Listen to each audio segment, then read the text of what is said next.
जय हिंद एवरीवन। तो आज हम देखेंगे डिफरेंट टेक्निक्स ऑफ डीएसएम।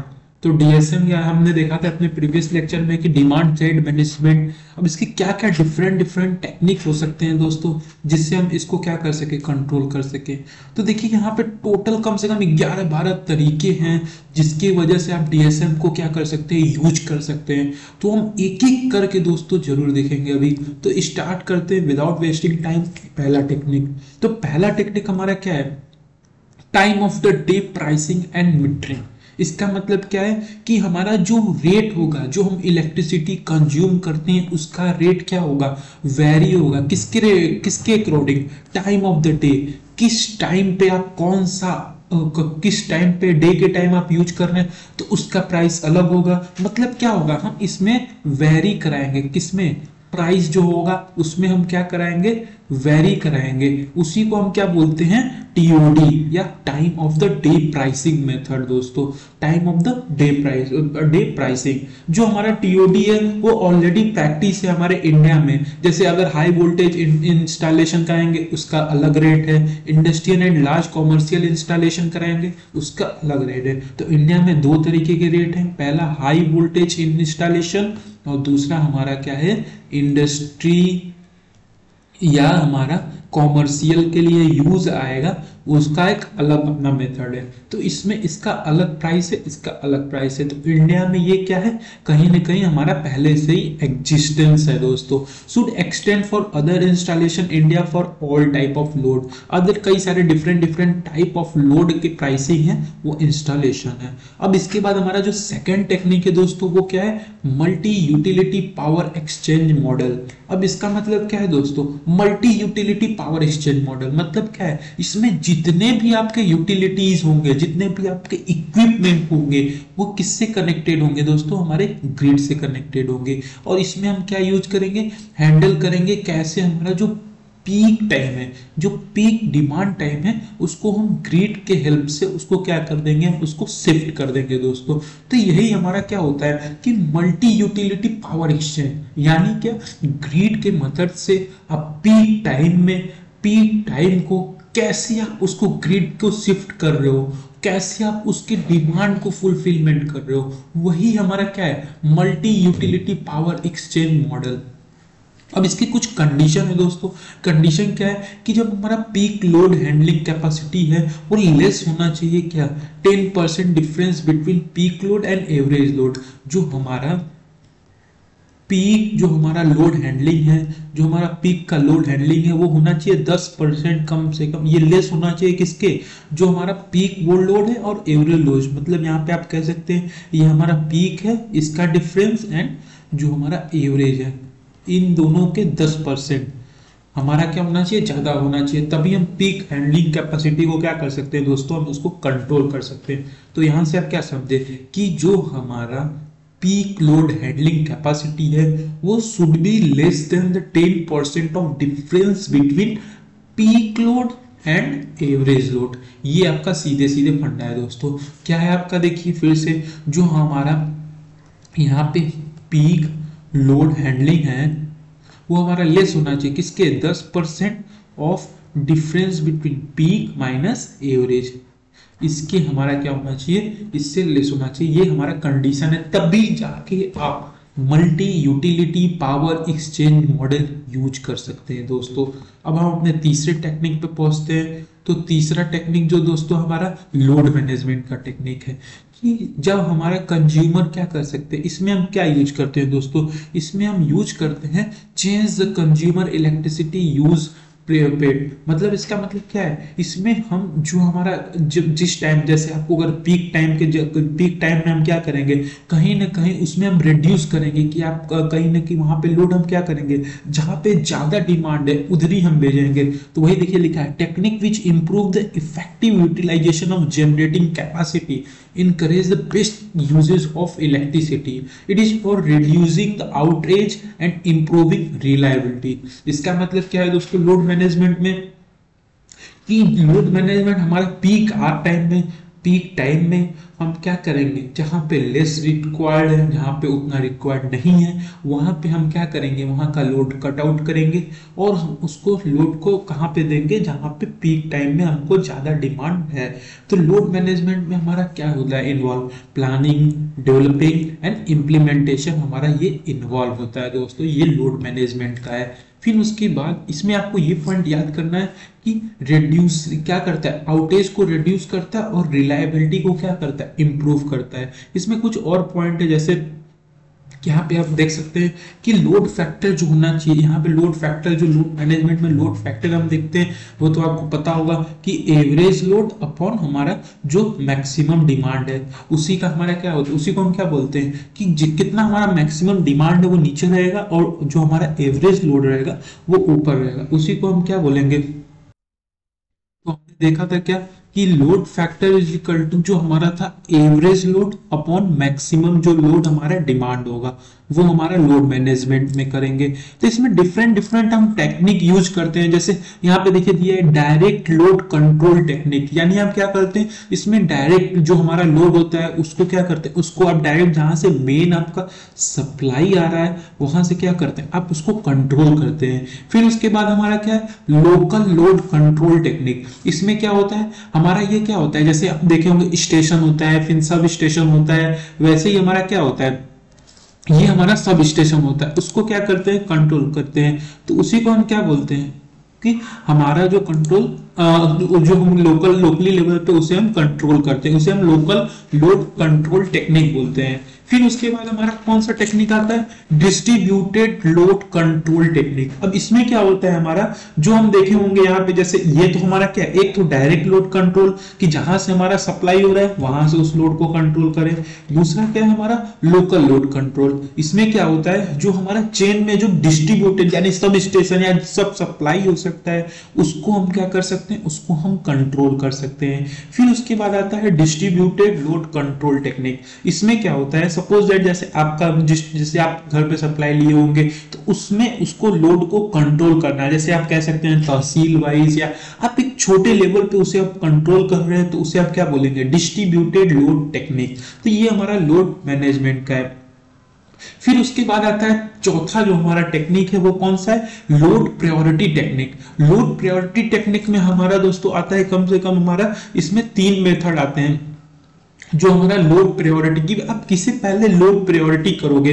तो पहला हमारा इसमें भी हमारा क्या है, तीन आपको जैसे बताए थे, एक तो हमारा क्या है डायरेक्ट कंट्रोल टेक्निक, फिर उसके बाद कौन सा था लोकल लोड कंट्रोल जो हमारा क्या था, फिर उसके बाद डिस्ट्रीब्यूटेड लोड कंट्रोल। अब इसमें आप देखिए कैसे करेंगे, पहले क्या है जो आपका डायरेक्ट कंट्रोल लोड टेक्निक होगा उसमें आप क्या करेंगे, उसमें आप जो कंज्यूमर का लोड होगा अगर बिना उससे पूछे आप क्या करेंगे, डायरेक्ट आप वहां पे क्या करेंगे कंट्रोल कर सकते हो। देखो यहाँ पे क्या लिखा है, utility control the consumers load without any interaction, यानी कि किसी भी इंटरेक्शन से बिना उससे पूछे हुए आप उस लोड को अगर कंट्रोल कर रहे हो तो उसे हम क्या बोलेंगे, डायरेक्ट कंट्रोल। जैसे एग्जांपल यहाँ पे दिया है देखिए, पावर लाइन कैरियर होता है या रिपल कंट्रोल सिस्टम होता है, ये यूरोप में अधिकतर होता है, वहां पे बिना कंज्यूमर से पूछे ही वहां पे लोड को क्या करते हैं कंट्रोल कर लेते हैं, उसी को हम क्या बोलते हैं डायरेक्ट लोड कंट्रोल टेक्निक।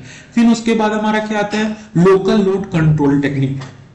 अब इसमें क्या होता है, इसमें हमारा क्या होता है जैसे कंज्यूमर मेथड, जैसे ये जो कंज्यूमर होता है उसको वो कंट्रोल करता है लोड को कि हमको किस समय कितना जरूरत है लोड, उसी हिसाब से हम क्या करें यूज करें। ये एक प्रकार का मेथड है जो सर्किट ब्रेकर, जो एक तरह सर्किट ब्रेकर भी होता है, जैसे एमसीबी हो सकता है आप देखे होंगे, उसमें भी हमारा क्या होता है वही कंज्यूमर के प्रीमाइसेस के अनुसार आप उस लोड को कंट्रोल कर रहे हैं, उसी को हम क्या बोलेंगे लोकल लोड कंट्रोल टेक्निक। फिर तीसरा जो हमारा मेथड कौन सा आता है, सॉरी इसी में हमारा तीसरा पॉइंट क्या है, व्हेन द लोड एक्सीड, जब हमारा डिटरमाइन वैल्यू सर्किट ब्रेकर, जैसे हमारा जो हमारा जैसे आप देखोगे घर में अगर कभी लोड ज्यादा हो जाता है तो एमसीबी वहां पे वर्क करके आपके लोड को क्या कर देती है, कट आउट कर देती है, सप्लाई स्विच ऑफ हो जाता है। तो बस वही है कि लोकल लोड कंट्रोल की तरह यहाँ पे आपका यूज होता है। फिर हमारा जो इसी का तीसरा पॉइंट क्या था, डिस्ट्रीब्यूटेड कंट्रोल टेक्निक। इस टेक्निक में क्या होता है कि consumer control their load in communication with utility कि आपका जैसे आपका अधिकतर ये लार्ज इंडस्ट्री कंज्यूमर में जो हमारा लार्ज इंडस्ट्री होता है उसमें क्या होता है कि उसमें अगर आपको कंज्यूमर को अगर कंट्रोल करना है लोड को कम्युनिकेट करके कि हमको इस यूटिलिटी को कितना लोड देना है, उसी के हिसाब से हम इस लोड को क्या करते हैं कंट्रोल करते हैं। They have special contract such as interruptible load कि आप इसमें जो आपको जितना मन करे आप उसी लोड के हिसाब से आप उस लोड को क्या कर सकते हैं कंट्रोल कर सकते हैं दोस्तों। तो ये हमारा चौथा मेथड था। फिर उसके बाद आता है हमारा पीक क्लिपिंग मेथड। अब पीक क्लिपिंग में हमारा क्या होता है, देखिए जैसे पीक क्लिपिंग का नाम है, जैसे आप क्या कर सकते हैं कि यहाँ पे आप डायग्राम देख रहे हैं कि यहाँ पे जो पीक आवर है, पीक क्लिपिंग यानी क्या, पीक को कम कर देना, पीक वाले को ही क्या करना सेव कर देना।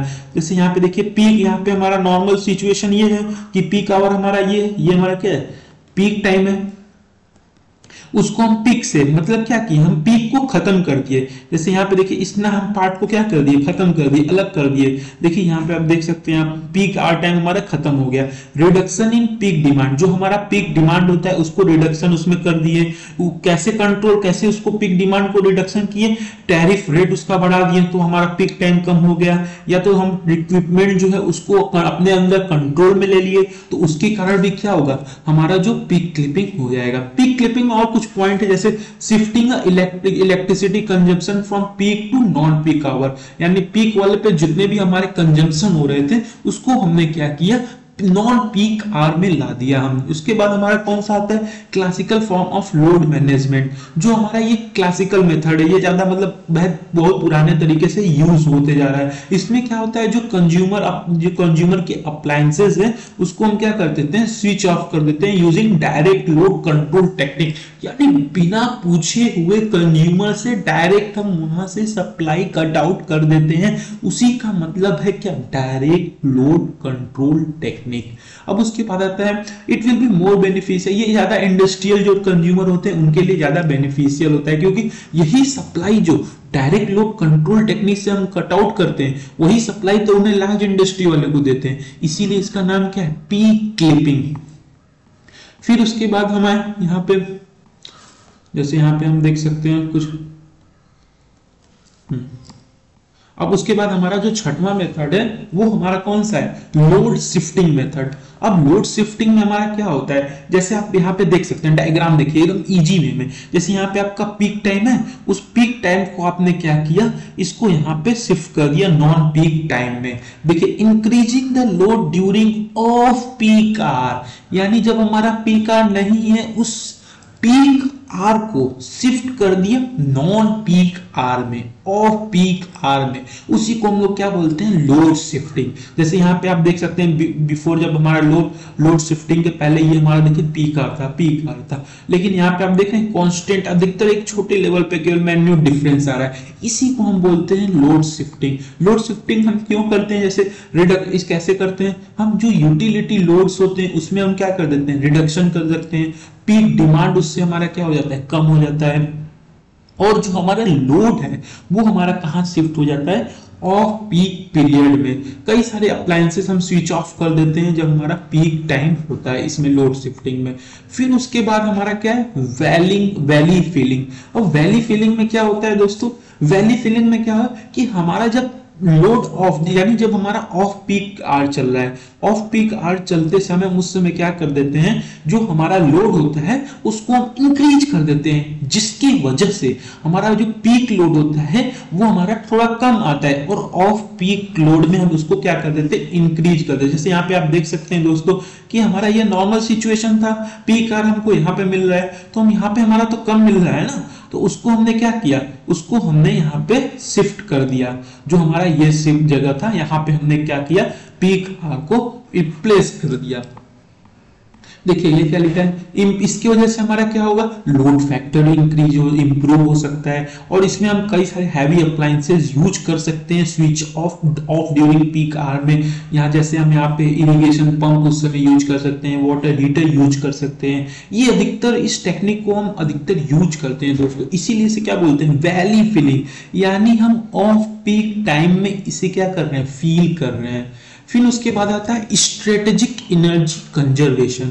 स्ट्रेटेजिक एनर्जी कंजर्वेशन में क्या होता है कि जो हमारा लोड का टोटल जो हमारा कैपेसिटी होता है उसको क्या कर देते हैं, हम रिड्यूस कर सकते हैं। जैसे कंजर्व एनर्जी कंजर्व करने के लिए जैसे photo sensitive switches for the street, जैसे हम जो हमारा स्ट्रीट लाइट है आप यहाँ पे कैसे कंट्रोल कर सकते हैं। जैसे आप देखे होंगे कि गली में गए होंगे तो वहां पे जो स्ट्रीट लाइट होते हैं उसमें अगर हम फोटोवोल्टिक यानी सोलर वाला यूज करें तो कहीं ना कहीं हमारा ये ज्यादा बेटर इन्हेंसमेंट नजर आएगा। इसीलिए हम स्ट्रेटेजिक एनर्जी कंजर्वेशन का हम क्या करते हैं यहाँ पे यूज करते हैं। जैसे इसमें क्या होता है, हमारा जो केवीआर लोड होता है, लोड का केवीआर होता है उसको हम क्या कर देते हैं, रिड्यूस कर देते हैं दोस्तों।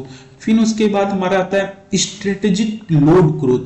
ये हम क्या हमारा क्या होता है, ये जो स्ट्रेटेजिक लोड ग्रोथ हमारा किसके लिए होता है दोस्तों, जो हम वैली फिलिंग हमें पढ़े थे ना कि ऑफ पीक आवर में हमने क्या किया, लोड इंक्रीज कर दिया, वहां पे इरिगेशन पंप लगा दिया, हीटर लगा दिया। तो इसीलिए हमारा जो स्ट्रेटेजिक लोड ग्रोथ है वो हम यूज करते हैं किसमें, अपने लोड को इंक्रीज करने के लिए, लोड को रिक्वायरमेंट के फुलफिल करने के लिए।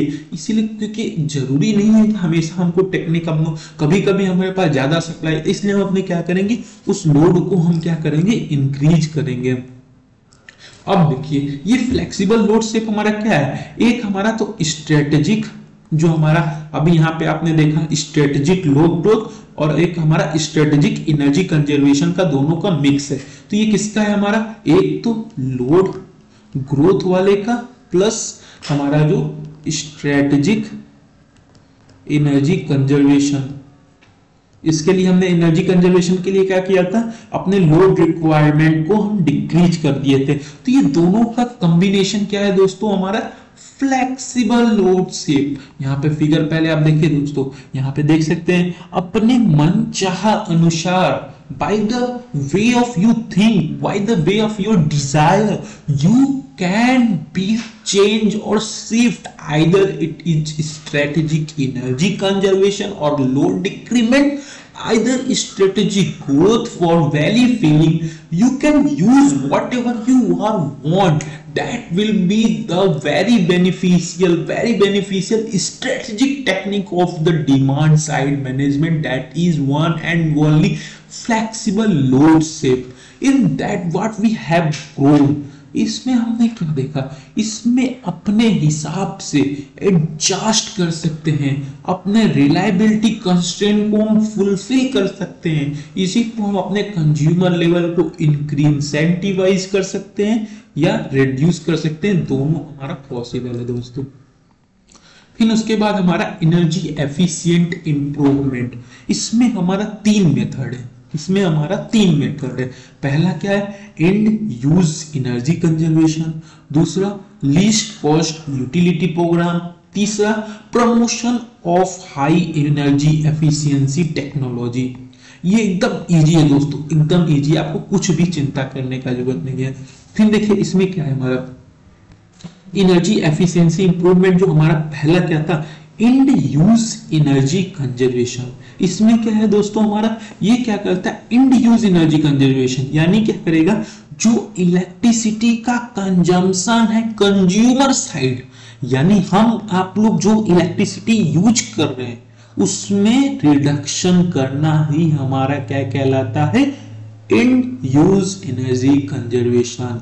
इससे हमारा क्या होता है, इलेक्ट्रिसिटी का जो बिल होता है कंज्यूमर का वो डिक्रीज हो जाता है। इसको करने के लिए गवर्नमेंट कई सारे फैसिलिटी करती है, जैसे एजुकेशन प्रोग्राम करती है कि आप जब भी जाओ घर से बाहर लाइट बंद कर दो, सब्सिडी देती है जो एनर्जी एफिशिएंट इक्विपमेंट है, और उसके साथ साथ जो हमारा एनर्जी एफिशिएंट इक्विपमेंट होता है उसको डेवलप करती है, उसके एफिशिएंसी स्टैंडर्ड को क्या करती है दोस्तों, हमारा इंप्रूव करती है। तो ये कहीं ना कहीं एंड यूज का मतलब क्या है, हम एंड यूज का मतलब ही हमारा क्या, कंज्यूमर साइड, जो भी हमारे कंज्यूमर साइड पे जो भी चीज हो रहा है उसको आप कंट्रोल कर रहे हो, उसको आप कैसे कम कर सकते हो, गवर्नमेंट के स्कीम को लाके, सब्सिडी देके, एफिशिएंसी बढ़ा के, एनर्जी एफिशिएंट इक्विपमेंट स्टैंडर्ड को यूज करके, कई सारे there will be number of method we can use for induce energy conservation. तो हम अब आते हैं अपने सेकेंड मेथड पे, लीस्ट कॉस्ट यूटिलिटी प्रोग्राम। अब इसमें क्या है दोस्तों, देखो इसमें हमारा लीस्ट कॉस्ट यूटिलिटी प्रोग्राम यानी सप्लाई जो हमारा, जो हम देखते हैं, जो हम एफिशिएंसी जो पहले से यूज करते आ रहे हैं, उसमें हम कैसे इंप्रूवमेंट कर सकते हैं। जो हमारा पहले से चले आ रहा है एफिशिएंसी, उसमें हमको इंप्रूवमेंट करना है। उसके साथ साथ हम नए प्रोजेक्ट ऐड कर सकते हैं उसी में, पुराने वाले में ही, लीस्ट कॉस्ट यूटिलिटी प्रोग्राम में ही। Research on energy efficient equipment, जो हमारे एनर्जी एफिशिएंट इक्विपमेंट है उसको हम कैसे और इंप्रूव कर सकते हैं। फिर उसके बाद हमारा तीसरा है जो promotion of high energy efficiency technology. हम ऐसे टेक्नोलॉजी को यूज करें, नए टेक्नोलॉजी को एडॉप्ट करें जिसमें, फॉर एग्जांपल जैसे आप पहले सीएफएल यूज करते थे, अब एलईडी यूज कर रहे हैं, तो ये क्या हुआ, एनर्जी एफिशिएंट हमारा इंक्रीज हुआ। High energy efficient technology has been implemented in many of the country. जैसे हमारा क्या है, electronic ballast for fluorescent light, speed drive use करते हैं पावर इलेक्ट्रॉनिक में, तो कई सारे ऐसे इक्विपमेंट हम यूज करते हैं। और इसके साथ साथ आप देख सकते हैं जैसे सीएफएल वाला आपको एग्जांपल बता दिए, इको फ्रेंडली होना चाहिए, कलर रेंडरिंग प्रॉपर्टी, जैसे यहाँ पे आप देख सकते हैं लैंप में कितना हमारा जो लुमेन इफिशियंसी है इनकैंडेसेंट लैंप का, वो 12 लुमेन था पर वॉट, लेकिन वही सीएफएल का 60 to 70, और सीएफएल को अचीव हायर एफिशिएंसी। अब इसके अलावा क्या आ गया, अब तो एलईडी आ गया, उसका और लुमेन इफिशियंसी ज्यादा इंक्रीज है, तो कहीं ना कहीं वो और इको फ्रेंडली हमको नजर आता है दोस्तों। फिर उसके बाद हम इसमें और कुछ देख सकते हैं, जैसे आप यहाँ पे देख सकते हो कि हम जो कन्वेनियंट हमारा चोक होता था उसको हम क्या किए, उसको रिमूव करके कौन सा इलेक्ट्रॉनिक बैलेस्ट लाए जो कि अच्छे लेवल पे कम पावर कंज्यूम कर रहा है, एफिशिएंसी ज्यादा है। तो ये कई सारे एग्जांपल आप इसमें लिख सकते हैं। अब जैसे यहाँ पे कई सारे एग्जांपल एरोडोमिक कंप्रेसर का दिया है, फैन और रेफ्रिजरेटर का लिखा है, तो कई सारे यहाँ पे एनर्जी एफिशिएंट टेक्नोलॉजी आप यूज कर सकते हैं दोस्तों। अब देखिए जैसे यहाँ पे बिल्डिंग और वेंटिलेशन का भी एग्जांपल दिया है कि energy conservation opportunity in cooling and heating system, कि जैसे आप बिल्डिंग या वेंटिलेशन को आप क्या कर सकते हो, उसके डिजाइन में इंप्रूवमेंट कर सकते हो, जो आपका थर्मोस्टेट और कंट्रोल है उसको कैसे इंप्रूव कर सकते हो, जो फैन का मोटर है, जो हमारा वाटर सर्कुलेटिंग पंप है, उस दोनों में आप क्या कुछ करो कि उससे जो एफिशिएंसी हो वो हमारा इंक्रीज हो जाए। तो ये कई सारे जैसे एग्जांपल था दोस्तों। फैन और रेफ्रिजरेटर में भी हमारा यही आ कि फैन मोटर को हम एफिशिएंट वे में यूज करें, इलेक्ट्रॉनिक जो फैन रेगुलेटर है उसको यूज करें, जो हमारा फैन में एरोडायनेमिक डिजाइन है उसमें इंप्रूव करें, जिसकी वजह से हमारा 10% ऑफ एनर्जी कंजम्पशन होगा। अगर इंपेलर डिजाइन का आप यूज कर रहे हैं, कंप्रेसर डिजाइन को यूज करिए रेफ्रिजरेटर में, तो ऐसे डिफरेंट टेक्निक है दोस्तों जिसे आप यूज कर सकते हैं। एग्रीकल्चर एरिया में जैसे आप देख सकते हो सोलर और विंड एनर्जी का यूज करो, एनर्जी जो हमारे एफिशिएंट मोटर है पंप सेट के लिए उसको यूज कर सकते हो, इरिगेशन जो पंप करने के लिए हमारे एफिशिएंट वे में उसको आप यूज कर सकते हो। तो ऐसे कई सारे आपके पास अपॉर्चुनिटी है दोस्तों। एग्रीकल्चर में देखिए, agriculture sector consume 30% of total electricity in India. तो आपको इसको क्या करना है, इसके ऊपर फोकस करना है। आपको पंप जो है उसको और अच्छे लेवल पे इंप्रूव करना है, उसकी एफिशिएंसी ऑफ एग्रीकल्चर पंप को हमको क्या करना है, इसको हमको सेव करना है, इन एफिशिएंट मोटर को रिप्लेस करना है क्योंकि वो ज़्यादा वेस्टेज कर देता है। हमको क्या करना है, उसको हमको यूज करना है कब, जब हमारा ऑफ पीक आवर है दोस्तों। अब उसके बाद हमारा ये लास्ट जो है टैरिफ इंटरवेंशन या टैरिफ ऑप्शन फॉर डीएसएम।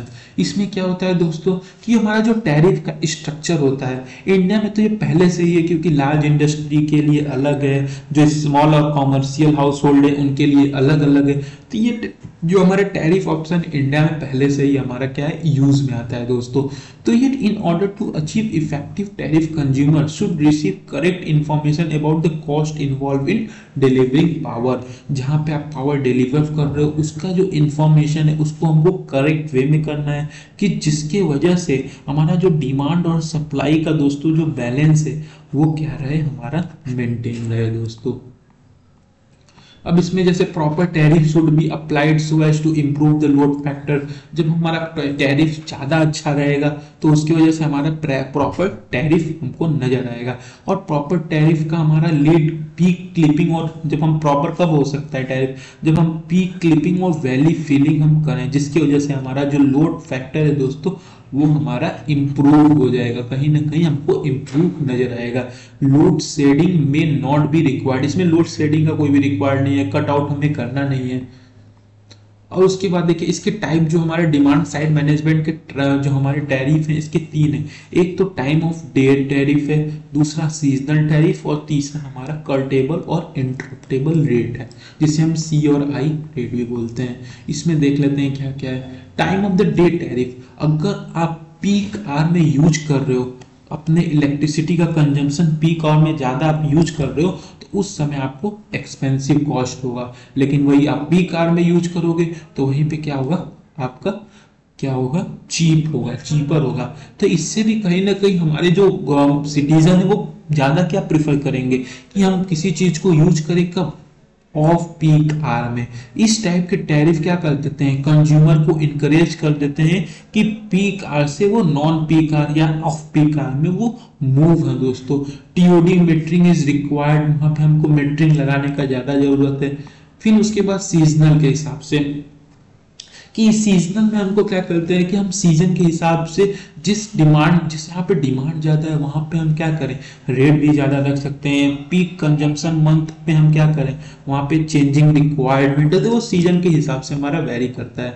फिर हम देखिए कर्टेबल और इंटरप्टेबल रेट क्या है हमारा। देखिए कर्टेबल रेट और इंटरप्टेबल रेट जो हमारा क्या है, ये क्या कर देता है, कंज्यूमर को ऑफर करता है कि अपने डिमांड से जो प्री डिटरमाइंड लेवल है उस लेवल तक अगर आप पहुंच रहे हैं तब आप क्या करें, आप कई सारे इंसेंटिव ऑफर किए जाएंगे कि आप इतना यूज कर रहे हैं, रिड्यूस करेंगे तो आपको इतने ऑफर दिए जाएंगे। जैसे आप कर्टेबल है, अगर आप अपने डिमांड से जो प्री डिटरमाइंड लेवल है उससे भी आप कम यूज कर रहे हैं तो आपको कई सारे क्या दिए जाएंगे, ऑफर दिए जाएंगे।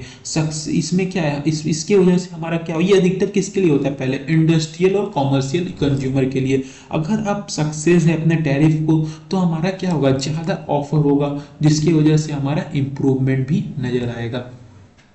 अब देखिए हमारा क्या है, एक और मेथड है टाइम शिफ्टिंग जोन, जो डिफरेंट डिफरेंट टाइम जोन होते हैं हमारा, कि कैसे आप शिफ्ट कर सकते हैं इसी को। इसमें देखिए कुछ नहीं है, आपको जो पीक आवर है उसको रिड्यूस करके आपको नॉन पीक आवर या ऑफ पीक आवर में आपको यूज करना है। और इसके बाद लास्ट जो हमारा टेक्निक है रेन वाटर हार्वेस्टिंग।